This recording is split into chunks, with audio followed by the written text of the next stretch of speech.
नमस्कार मित्रांनो, मागेल त्याला सौर कृषी पंप योजनेमध्ये बऱ्याचशा शेतकऱ्यांना जो काही आपला मोबाईल नंबर आहे, मोबाईल नंबर अपडेट करण्याचे ऑप्शन त्यामध्ये काही शेतकऱ्यांना दाखवत आहेत, परंतु बऱ्याचशा शेतकऱ्यांना यामध्ये प्रॉब्लेम येत आहे. मोबाईल नंबर हा अपडेट होत नाही. तर हा प्रॉब्लेम खरंच येत आहे का आणि हा प्रॉब्लेम कोणत्या कारणामुळे येत आहे त्याची माहिती आपण या व्हिडिओमध्ये बघणार आहोत. त्यासाठी मित्रांनो, व्हिडिओ हा शेवटपर्यंत पहा. चॅनलवर नवीन असाल तर चॅनलला सबस्क्राईब करून समोरील बेल आयकॉन प्रेस करा, कारण की येणाऱ्या नवीन व्हिडिओचे नोटिफिकेशन आपणास पाहायला मिळतील. तर चला व्हिडिओला सुरुवात करूया. तर मी आलेलो आहे मागेल त्याला सौर कृषी पंप योजनेची जी काही वेबसाईट आहे या वेबसाईटवर. तर येथे आल्याच्यानंतर बेनिफिशरी सर्व्हिसेसमध्ये ॲप्लिकेशन करंट स्टेटस यामध्ये आपला जो काही लाभार्थी क्रमांक आहे तो लाभार्थी क्रमांक टाकायचा आहे. शोधा या बटनावर क्लिक करायचे आहे.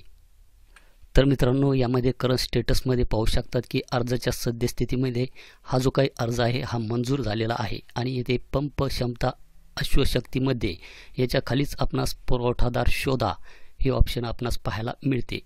तर सध्या यामध्ये एक कंपनी आहे PCI in project private limited. तर SC ST कॅटेगरीसाठी सध्या एकच कंपनी यामध्ये उपलब्ध आहे. ओपनसाठी सध्या यामध्ये स्टॉक नाही.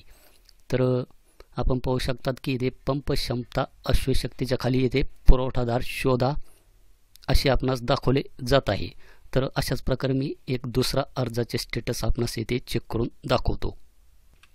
तर मित्रांनो, या अर्जामध्ये आपण पाहू शकतात की हा पण अर्ज येथे मंजूर झालेला आहे आणि पंप क्षमता अश्वशक्तीच्या खाली येथे व्हेंडर निवडण्याचे ऑप्शन हे आलेले नाही. तर येथे आपणास डुप्लिकेट मोबाईल नंबर असलेला अर्ज सापडला. अर्जाच्या पुढील प्रक्रियेसाठी कृपया नवीन मोबाईल क्रमांकासह नोंदणी करा, अशा प्रकारे माहिती येथे दाखवली जात आहे. आणि यासाठी आपणास आपला जो काही मोबाईल नंबर आहे हा मोबाईल नंबर यामध्ये चेंज करावा लागणार आहे. मोबाईल नंबर बदला याच्यावर मी येथे क्लिक करतो. त्यानंतर अशा प्रकारचा एक इंटरफेस आपणास पाहायला मिळेल. तर आपणास येथे नवीन मोबाईल नंबर हा द्यायचा आहे. तर मी येथे नवीन मोबाईल नंबर हा टाकलेला आहे. तर आपणास यामध्ये काय करायचे आहे, असे बाजूला एकदा क्लिक करायचे आहे.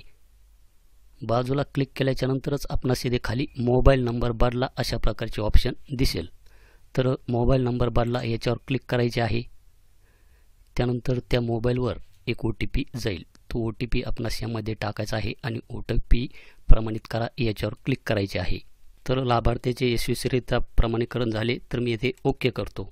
त्यानंतर मोबाईल नंबर अपडेट केला आहे, कृपया लाभार्थीची स्थिती तपासा. तर मी येथे परत ओके करतो.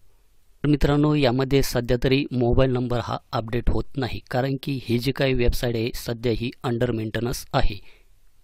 तर मोबाईल नंबर बदलून सुद्धा आपणास येथे परत येथे खाली मोबाईल नंबर बदला अशाच प्रकारचे ऑप्शन येथे दाखवले जात आहे. तर मित्रांनो, हा जो काही आपला मोबाईल नंबर आहे हा मोबाईल नंबर कधी अपडेट होईल, तर मित्रांनो त्यासाठी बेनिफिशरी सर्व्हिसेसमध्ये ॲप्लाय या बटनावर आपण एकदा क्लिक करून पाहायचे आहे. आणि येथे योजनेचे नाव तर येथे काहीच दाखवले जात नाही. म्हणजेच ही जी काही वेबसाईट आहे ही वेबसाईट सध्या अंडर मेंटेनन्स आहे.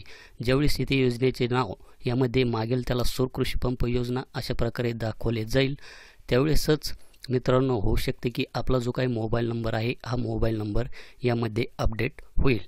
तर मित्रांनो त्यासाठी आपण मोबाईल नंबर अपडेट करण्याचा सध्या तरी प्रयत्न करू नका, कारण की मोबाईल नंबर अपडेट होत नाही. त्यासाठी अर्ज करा याच्यावर क्लिक करा आणि ज्यावेळेस इथे योजनेचे नाव दाखवले जाईल त्यावेळेस आपण आपला मोबाईल नंबर हा बदलून एकदा पहा यामध्ये आपला मोबाईल नंबर हा बदलला जात आहे की नाही तो. तर त्यासाठी मित्रांनो अधूनमधून ही जी काही वेबसाईट आहे या वेबसाईटला व्हिजिट देत राहा. तर मित्रांनो, मोबाईल नंबर अपडेट कशा प्रकारे करायचा ज्यावेळेस पोर्टल चालू होईल त्यावेळेस तुम्हाला ती माहिती मी व्हिडिओच्या माध्यमातून देखील देईल. तर तुर्तास इथे थांबतो. भेटूया अशाच एका नवीन व्हिडिओ नवीन अपडेटमध्ये. धन्यवाद.